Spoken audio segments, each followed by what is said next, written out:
नमस्कार और the deep dive में आपका स्वागत है। चलिए आज एक कहानी से शुरू करते हैं। सोचिए एक कामयाब स्टार्टअप फाउंडर के बारे में। मान लीजिए उसका नाम अरुण है। ठीक है। अरुण की कंपनी ने अभी अभी एक बहुत बड़ी फंडिंग उठाई है। अखबारों में उसकी तस्वीरें हैं, सोशल मीडिया पर तो बधाइयों का तांता लगा हुआ है। मतलब बाहरी दुनिया के लिए ये बिल्कुल पीक सक्सेस है। हाँ, सफलता की सबसे ऊंची चोटी। लेकिन उसी शाम जब अरुण घर आता है तो उसे याद आता है कि वो अपने बच्चे का स्कूल प्ले भूल गया। उसे डॉक्टर की वो चेतावनी भी याद आती है कि अगर तनाव कम नहीं किया तो सेहत पर बहुत बुरा असर पड़ेगा। बाहर से जश्न का माहौल है, पर अंदर एक अजीब सा खालीपन है। तो सवाल ये उठता है कि क्या वो सच में सफल है? ये बहुत बड़ा सवाल है। और यही वो उलझन है जिसमें आज हम गहराई से उतरेंगे। आज का हमारा विषय है सफलता। लेकिन इसे हम पारंपरिक नजरिए से नहीं देखेंगे, है ना? बिल्कुल नहीं। हमारे पास जो स्रोत हैं वो हमें इस शब्द को पूरी तरह से पलटकर देखने पर मजबूर करते हैं। हमारी चर्चा का केंद्र है दलाई लामा का एक बहुत शक्तिशाली विचार। और सिर्फ वो ही नहीं, हम इसे दूसरी चीजों से भी जोड़कर देखेंगे। हाँ, हम इस विचार को अर्थशास्त्र के एक सिद्धांत और मनोविज्ञान की एक दिलचस्प खोज से भी जोड़ेंगे, ताकि इसकी सारी परतें खुल सकें। हमारी कोशिश ये समझने की है कि सफलता का असली मतलब क्या है और हम उसे माप कैसे सकते हैं। और दलाई लामा का वो विचार ये है, आपकी सफलता का आकलन इस बात से हो कि इसे पाने के लिए आपको क्या छोड़ना पड़ा। ये सीधी और गहरी लाइन है। सच कहूं तो जब मैंने पहली बार ये लाइन पढ़ी थी तो मुझे ये थोड़ी निराशावादी लगी थी। अच्छा। हाँ, ऐसा लगा जैसे ये सफलता के जश्न को कम करने की कोशिश कर रही हो। लेकिन जितना मैंने इसके बारे में और हमारे बाकी स्रोतों के बारे में सोचा, मुझे इसकी गहराई समझ आने लगी।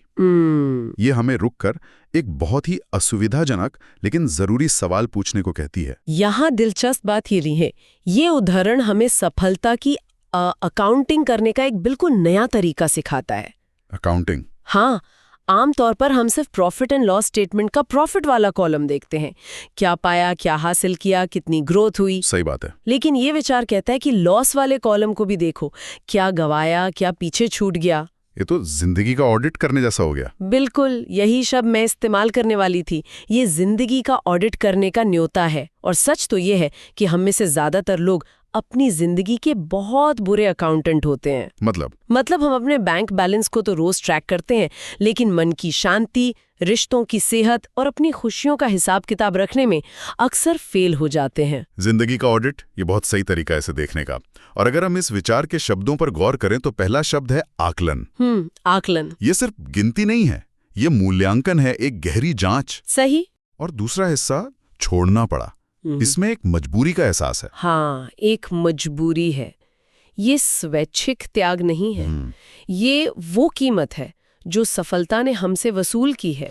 ये उन चीजों की लिस्ट है जो उस दौड़ में हमसे अनजाने में या मजबूरी में छूट गई। हाँ, और यहीं पर हमारी आज की चर्चा का पहला बड़ा आइडिया जुड़ता है।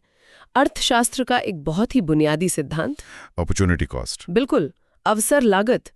ये सिद्धांत कहता है कि जब भी आप किसी एक चीज को चुनते हैं तो आप अनगिनत दूसरी चीजों को छोड़ रहे होते हैं। उस एक चीज की असली कीमत सिर्फ वो पैसा नहीं है जो आपने चुकाया, बल्कि वो सबसे अच्छी चीज भी है जिसे आपने उसकी जगह छोड़ दिया। ठीक है, इसे थोड़ा और आसान करते हैं। मतलब अगर कोई इंजीनियर बनने का फैसला करता है, हाँ, तो उसकी अवसर लागत सिर्फ कॉलेज की फीस नहीं है, बल्कि शायद वो सफल म्यूजिशियन बनने का मौका भी है जो उसने छोड़ दिया। एकदम सही। अब इसी सिद्धांत को सफलता पर लागू कीजिए। अच्छा। जब आप ऑफिस में देर रात तक रुककर उस प्रमोशन के लिए काम कर रहे हैं तो आप सिर्फ अपना समय और ऊर्जा नहीं लगा रहे, आप और भी बहुत कुछ छोड़ रहे हैं। हाँ, आप अपने बच्चे के साथ सोने से पहले की कहानियों का मौका छोड़ रहे हैं। आप दोस्तों के साथ वो हल्का फुल्का वक्त छोड़ रहे हैं जो शायद आपके तनाव को कम कर सकता था। आप अच्छी नींद छोड़ रहे हैं जो सेहत के लिए जरूरी है। दलाई लामा का ये विचार असल में हमें अपनी सफलता की असली अवसर लागत कैलकुलेट करने के लिए कह रहा है और ये सवाल पूछने पर मजबूर कर रहा है कि क्या जो हमने पाया वो उस सबसे बेहतर था जो हमने खो दिया। ये तो सोचने वाली बात है। इसका मतलब है कि हर सफलता के साथ एक अदृश्य प्राइस टैग जुड़ा होता है और अक्सर हम उस टैग को देखना ही नहीं चाहते। बिल्कुल। ये मुझे हमारे दूसरे स्रोत की तरफ ले जाता है जो मनोविज्ञान से जुड़ा है। एक कॉन्सेप्ट है जिसे अराइवल फैलेसी कहते हैं। अराइवल फैलेसी, ये बहुत आम और शक्तिशाली भ्रम है। इसका मतलब है वो गलत धारणा कि जब मैं वहां पहुंच जाऊंगा तब मैं खुश हूँगा। एक बार ये प्रमोशन मिल जाए फिर सब ठीक हो जाएगा। हाँ, या बस ये घर खरीद लूं फिर जिंदगी सेट है। ये अराइवल फैलेसी हमें बताती है कि इंसान मंजिल पर पहुंचने की कल्पना में इतना खो जाता है कि वो उस यात्रा की कीमत को नजरअंदाज कर देता है। और फिर जब वो मंजिल पर पहुंचता है तो उसे वो खुशी नहीं मिलती जिसकी उसने उम्मीद की थी। क्यों? क्योंकि उस मंजिल तक पहुंचने के रास्ते में उसने उन छोटी छोटी चीजों को खो दिया होता है जो असल में खुशी देती हैं।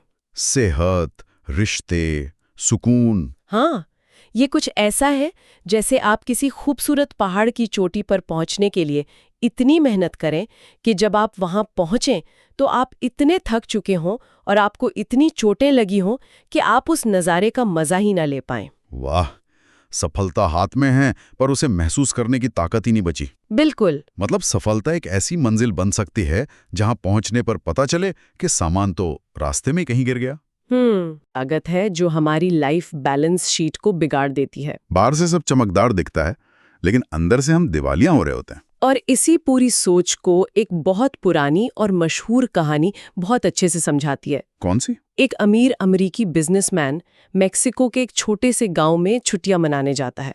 वहां वो एक मछुआरे को देखता है जो कुछ ही घंटों में कुछ बड़ी बड़ी मछलियां पकड़कर किनारे पर लौट आता है। हाँ, मैंने सुनी है ये कहानी। बिजनेसमैन उससे पूछता है, तुम इतनी जल्दी वापस क्यों आ गए और मछलियां क्यों नहीं पकड़ते हो? सही। तो मछुआरा जवाब देता है, इतनी मछलियां मेरे परिवार के लिए काफी हैं। तब बिजनेसमैन कहता है, लेकिन बाकी समय तुम क्या करते हो? हाँ, और मछुआरा कहता है, मैं देर से सोकर उठता हूँ, थोड़ी देर मछली पकड़ता हूँ, फिर अपने बच्चों के साथ खेलता हूँ, अपनी पत्नी के साथ आराम करता हूँ और शाम को दोस्तों के साथ गिटार बजाता हूँ। और तब बिजनेसमैन उसे सफलता का वो हार्वर्ड वाला प्लान बताता है। बिल्कुल, कि उसे ज्यादा मेहनत करनी चाहिए, ज्यादा मछलियां पकड़नी चाहिए, फिर एक नाव खरीदनी चाहिए, फिर कई नावें, फिर अपनी फैक्ट्री लगानी चाहिए, और फिर एक दिन वो अपनी कंपनी का आईपीओ लाकर करोड़पति बन सकता है। हाँ। और जब मछुआरा पूछता है, ये सब करने में कितना समय लगेगा? बिजनेसमैन कहता है, 15-20 साल। फिर मछुआरा पूछता है, और उसके बाद क्या? और बिजनेसमैन बड़े गर्व से कहता है, उसके बाद तुम रिटायर हो सकते हो, तुम एक छोटे से गांव में जाके बस सकते हो, जहां तुम देर से सोकर उठ सकते हो, थोड़ी देर मछली पकड़ सकते हो, अपने बच्चों के साथ खेल सकते हो। और ये कहते कहते वो चुप हो जाता है। चुप हो जाता है क्योंकि उसे एहसास होता है कि मछुआरा तो वो जिंदगी अभी जी रहा है जिसे पाने के लिए वह उसे 20 साल मेहनत करने की सलाह दे रहा था। ये कहानी ये इन सारे विचारों को एक साथ ले आती है। वो मछुआरा दलाई लामा के विचार को जी रहा था। उसने अपनी सफलता का आकलन इस बात से किया कि उसे क्या नहीं छोड़ना है। परिवार के साथ समय, दोस्तों के साथ शाम, मन का सुकून। उसकी ना खोने वाली लिस्ट बहुत साफ थी। और यही इस पूरी चर्चा का सार है।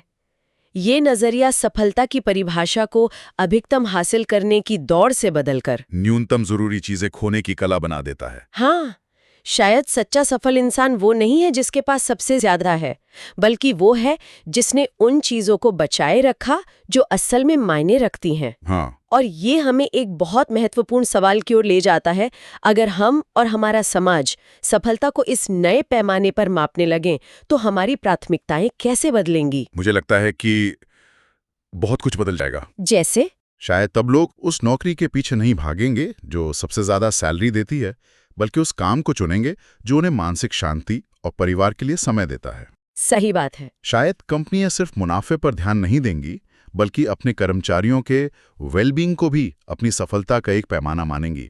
ये तो बहुत बड़ा बदलाव होगा। हम उन सफल लोगों की कहानियों पर सवाल उठाना शुरू कर देंगे जिनकी चमक के पीछे अंधेरे की लंबी कहानियां हैं। हम सतह के नीचे झांककर पूछेंगे, हाँ ये सब तो ठीक है, पर इसकी असली कीमत क्या चुकाई? ये एक बहुत बड़ा माइंडसेट शिफ्ट है।